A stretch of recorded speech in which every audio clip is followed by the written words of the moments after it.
राम राम सा सबों ने। लास्ट वीडियो में हमने 2.5 एक्सरसाइज सॉल्व किया था, करेक्ट।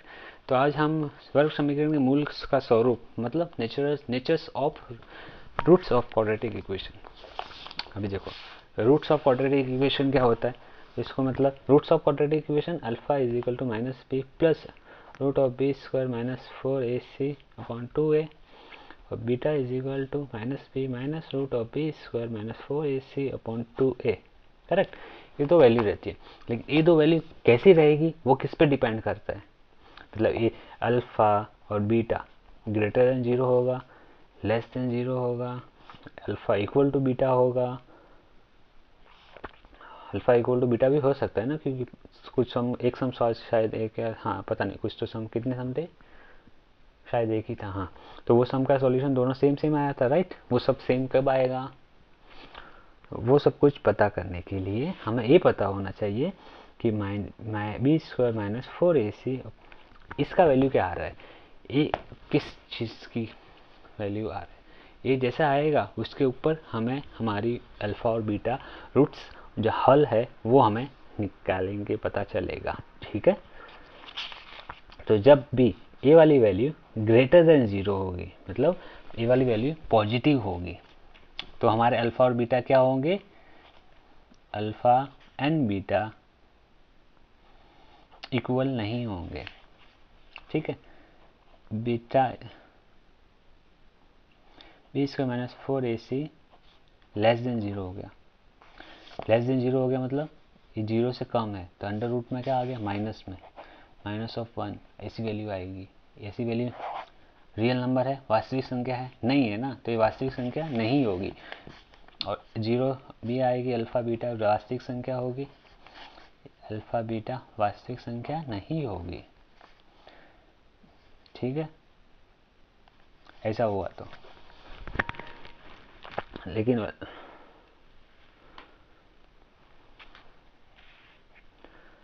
ठीक है, लेकिन रूट्स इसमें निकलेंगे इमेजिनरी नंबर में, लेकिन ठीक है, इतना हो गया। Suppose b square minus 4ac equal to zero आ गया, दोनों सेम आ गया, तो फिर क्या होगा, अल्फा इक्वल टू बीटा हो जाएगा और दोनों वास्तविक संख्या रहेगी। ए साइन किसका रहता है, वास्तविक संख्या, ठीक है। ए वन हो गया। अब beta square B square minus 4ac इसको हम डेल्टा भी बनाते, डेल्टा ऐसा ट्रायंगल है ना, इससे भी नोट करते, ठीक है। चलो फिर अभी जो टेक्स्ट बुक में लिखा है ना वो सब कुछ समझते हैं, ठीक है। वर्ग समीकरण के मूल अर्थात वर्ग समीकरण के हल का स्वरूप, हल का स्वरूप कैसा रहता है। अभी देखो, जैसे कि बैलगाड़ी है, बैलगाड़ी में कभी कभी दो बैल वाली हल भी रहती है, एक बैल वाला हल भी रहता है, और खाली इंसानों द्वारा हला चलाने जाने वाला हल भी रहता है, ठीक है। वो छोटा छोटा सा कुदारे या क्या बोलते हो वो टाइप का, ठीक है। तो हल सिंगल भी है, डबल भी है, वैसा हल भी है, वो तो हल हो गया, एक्चुअल हल, खेती वाला हल। लेकिन एक पर्टिकुलर वर्ग समीकरण का हल हम कैसे निकालेंगे। एक वर्ग समीकरण दिया हुआ है a x square plus B x plus C is equal to zero, एक समीकरण दिया हुआ है, उसमें a b c real number है, वास्तविक संख्या, और ए जीरो नहीं है, जीरो नहीं होगा तो वर्ग जीरो हो जाएगा, तो वर्ग समीकरण नहीं रहेगा। और उसके सॉल्यूशन क्या निकलते, ऐसा और ऐसा, अल्फा और बीटा, ठीक है। अल्फा बीटा में सॉल्यूशन निकल तो गए, लेकिन अल्फा बीटा होंगे कैसे, वो कैसे पता चलेगा। बच्चे आखिर कैसे ही होते हैं, माँ बाप पे तो जाते हैं, तो जो इक्वेशन है, जो अल्फ़ा बीटा उसके बच्चे हैं तो उनके माँ बाप पे ही जाएंगे। तो अल्फ़ा और बीटा का स्वरूप कैसा होगा, वो खाली इस पे ही डिपेंड करेगा, X B square minus 4ac B square minus 4ac, उस पे ही डिपेंड करेगा कि ये कैसा होगा, करेक्ट। तो B square minus 4ac greater than zero रहेगा, तो ए वाला वास्तविक संख्या है, वास्तविक संख्या होगी, तो अल्फा और बीटा दोनों विभिन्न मान होंगे, मतलब अल्फा बीटा सेम नहीं होंगे, और दोनों वास्तविक संख्या होगी, वही मैंने लिखा है, दोनों अलग अलग होंगे और वास्तविक संख्या रहेगी। और ए जीरो हो गया तो समीकरण हल वास्तविक होंगे तो समान होंगे, ए जीरो हो गया तो दोनों समान होंगे और वास्तविक संख्या होगी, राइट।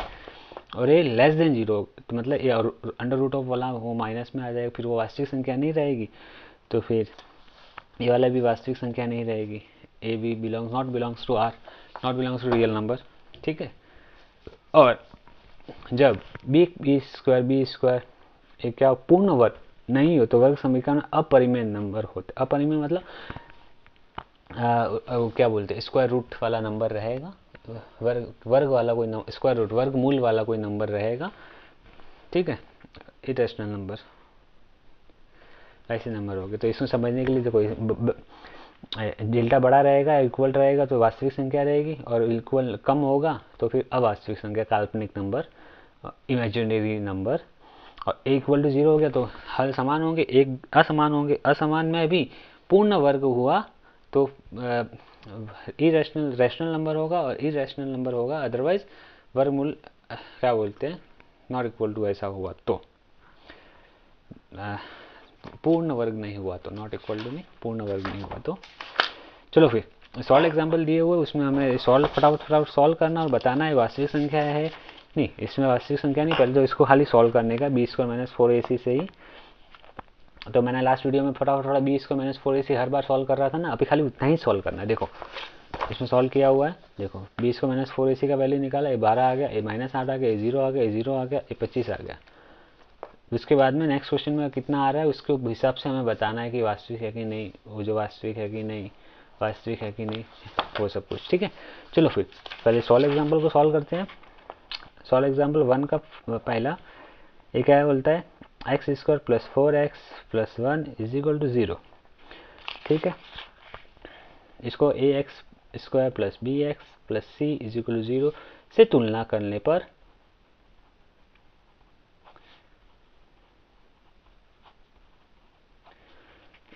तो ये क्या आ गया, a is equal to 1, b is equal to 4, c is equal to 1। तो बी स्क्वायर माइनस 4ac इसको हम डेल्टा से डिनोट करते हैं।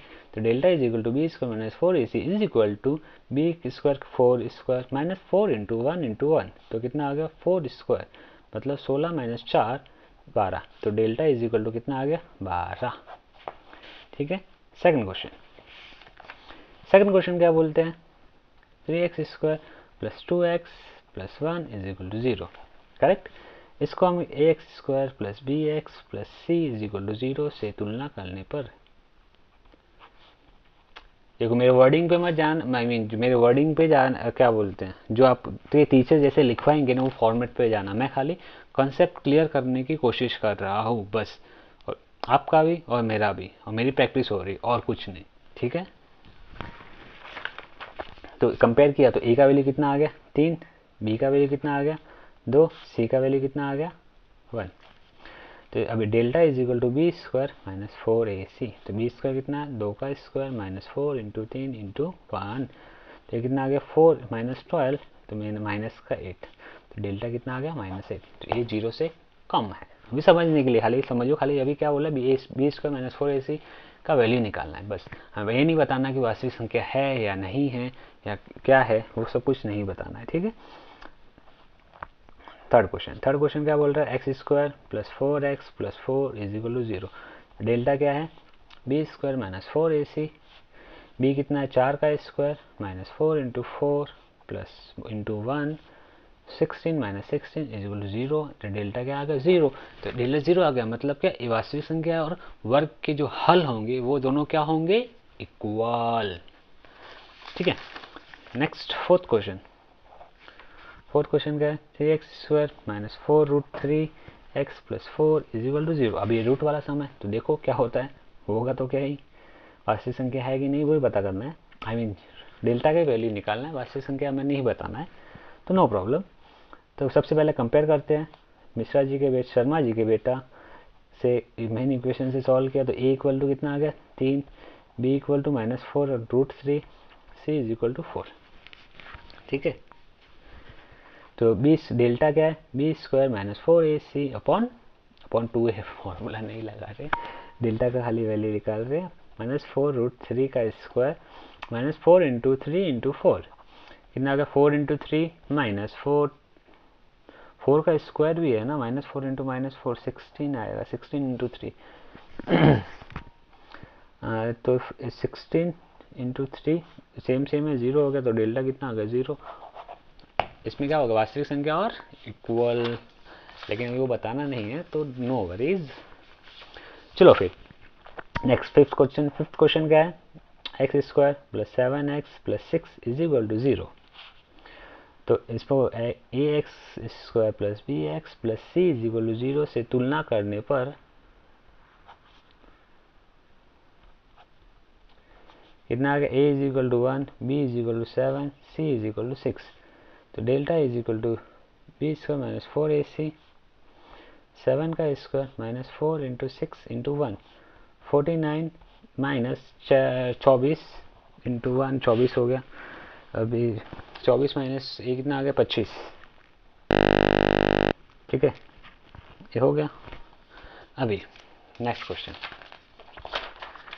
नेक्स्ट क्वेश्चन क्या बोल रहा है, नीचे दिए गए वर्ग समीकरण, प्रत्येक वर्ग समीकरण का डेल्टा का मान ज्ञात करो और बताओ कि वह हल विभिन्न समान या अवास्तविक संख्या है। मतलब समान है कि अलग है, कि वास्तविक संख्या है कि वास्तविक संख्या नहीं है, क्या काल्पनिक नंबर, क्या काल्पनिक, अवास्तविक बोला, काल्पनिक नहीं बोला, तो अवास्तविक संख्या है वो बताओ।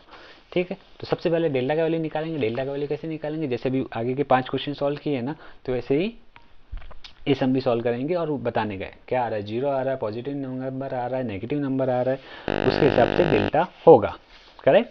तो इसमें 4 ही क्वेश्चन है, तो 4 क्वेश्चन का सबसे पहला क्वेश्चन क्या बोलता है, x square minus 2x plus 9/4 is equal to 0। ठीक है, तो एक लास्ट एक्सरसाइज में मैंने अपॉन वाला नंबर था, तो अपॉन वाला नंबर कंपेयर करके मैंने ऐसे ही कर दिया था, 4 से मल्टीप्लाई कर दिया था। आप चाहो तो अपॉन में रख के, सिंगल के अपॉन में रख के भी आप सॉल्व कर सकते हो, जैसे कि मैं अभी ये सम सॉल्व करता हूँ। करेक्ट, शर्मा जी के बेटे इक्वेशन से सॉल्व किया, तो a x square plus B x plus C is equal to 0। तो ए क्या आ गया 1, बी क्या आ गया -2, सी क्या आ गया 9/4। ठीक है, ए तो डेल्टा क्या है, B square minus 4ac, B कितना है -2 का स्क्वायर माइनस 4 इंटू 9/4 इंटू 1, ये कितना हो गया 4, माइनस 4 से 4 गया 9, तो ये कितना आ गया -3 -5, सॉरी माई मिस्टेक, ये क्या आ रहा है -5, मतलब लेस देन 0, मतलब क्या हो गया, डेल्टा अवास्तविक संख्या है। डेल्टा लेस देन 0 समीकरण हल वास्तविक संख्या नहीं है, कॉमा लगाना ऐसा है, इसीलिए समीकरण के हल वास्तविक नहीं है, अर्थात अवास्तविक है। ठीक है, देखो मैंने डायरेक्ट सॉल्व किया तो ऐसा -5 आ गया। तो अब इसमें देखो, इसमें क्या, अब 4 से दोनों पक्षों में गुना किया, उसके बाद में उसने सॉल्व किया है, तो इधर -18 आ गया, -80 आ गया। ठीक है, तो वो भी वही आंसर आ रहा है। करेक्ट। ठीक है, ऐसा जरूरी नहीं है कि वही आए, मतलब पूरा सॉल्व करने के बाद तो वही आएगा ऑब्वियसली, लेकिन क्या बोलते हैं, आप डायरेक्ट भी कर सकते हो। ठीक है, लेकिन मैं सजेशन करूंगा कि आप मल्टीप्लाई करो, जैसा टेक्स्ट बुक में लिखा है, जैसे आपके सर बता रहे, जैसे आपके क्या बोलते हैं, जहाँ भी आप डे पढ़ रहे हो वैसे आप सॉल्व करो। ठीक है, आपके कंफर्टेबल के हिसाब से। सेकंड क्वेश्चन क्या है, 2x square minus 3x minus 4 is equal to 0। इसको सबसे पहले क्या करेंगे, तुलना करने पे X square minus plus B x plus C is equal to 0 से तुलना करने पर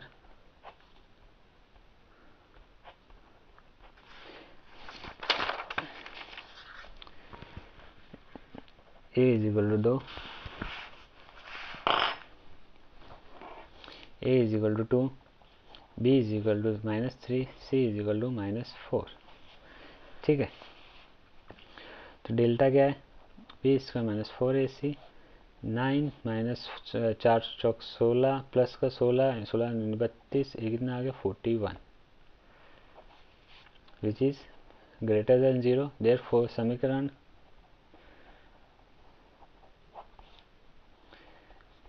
के हल विभिन्न और वास्तविक, विभिन्न तथा वास्तविक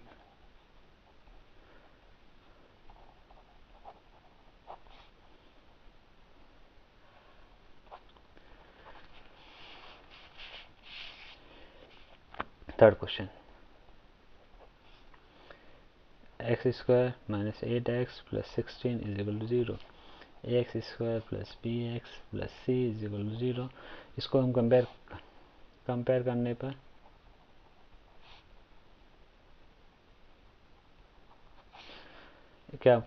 क्या आ गया, a is equal to 1, b is equal to minus 8, c is equal to 16। 1 minus 8 16, तो डेल्टा क्या है, B square minus 4ac 64 minus 4 in 16, 16 में 16 16 32 16 16 16 16 32 16 48 16 64, 64 ही आ गया। तो ये क्या हो जाएगा, जीरो आ गया, delta is equal to zero, मतलब क्या होगा, वास्तविक संख्या समीकरण क्या समान तथा वास्तविक संख्या है, समान वास्तविक संख्या है।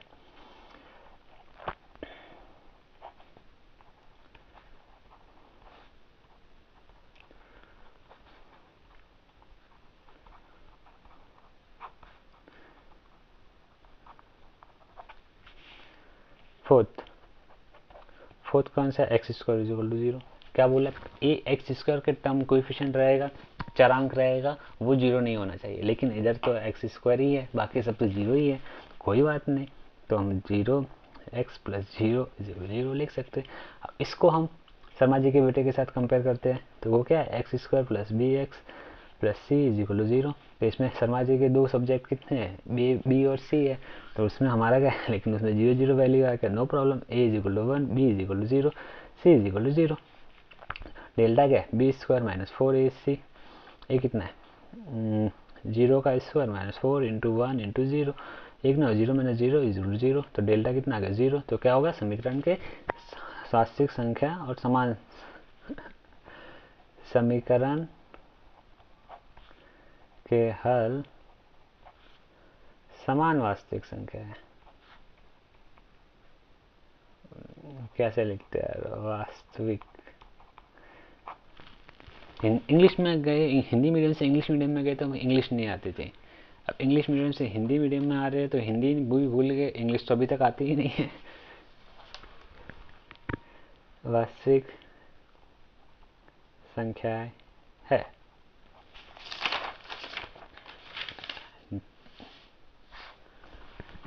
क्वेश्चन नंबर 3, ये थोड़ा इंटरेस्टिंग क्वेश्चन, ऐसा एग्जाम में पूछ सकते हैं, ठीक है। देखो इसमें क्या दिया हुआ, दिए गए वर्ग समीकरण के हल दो समान वास्तविक संख्या, समान वास्तविक संख्या मतलब क्या, और डेल्टा रहेगा वो इक्वल टू 0 हो जाएगा, और तो फिर k का वैल्यू निकालना है, ठीक है। तो थोड़ा इंटरेस्टिंग क्वेश्चन है, अच्छा क्वेश्चन है। ये क्वेश्चन नहीं तो सॉल्व एक्सरसाइज में जो क्वेश्चन दिए हो उसमें से कोई क्वेश्चन पूछ ले। तो इसमें क्या दिया हुआ, 4x square minus 3kx plus 1 is equal to 0, k is equal to what, and alpha and beta क्या है, alpha is equal to beta belongs to real number, ये दिया हुआ है, समान वास्तविक संख्या है, ठीक है। मतलब क्या हुआ, in short delta is equal to 0, ये दिया हुआ है। तो अभी क्या करते हैं, 4x square minus 3k plus 1 तो लिखा ही नहीं, 0 को a x square plus B x plus C is equal to 0 से तुलना करने पर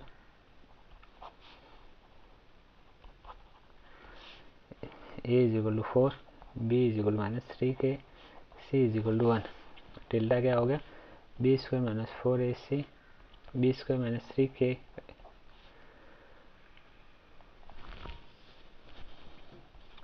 16 इज इक्वल टू, ये समझ में आया ना, 16 कैसे आया, 4 इंटू 1 9k स्क्वायर माइनस 16, ये कितना होगा 3k का स्क्वायर माइनस 4 का स्क्वायर, ठीक है।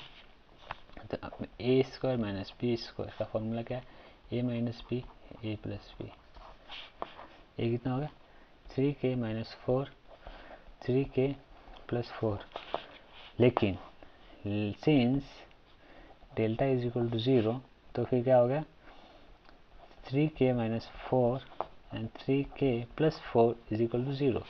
तो इसमें क्या 3k minus 4 is equal to 0, या क्योंकि दो संख्या का 0 हो रहा है तो एक संख्या 0 होगी, गुणनखंड विधि से हम बहुत सारे प्रॉब्लम सॉल्व किए, तो k 3k is equal to 4 या 3k is equal to minus 4, तो k इज इक्वल टू 4/3 या के इज इक्वल टू -4/3। तो फिर के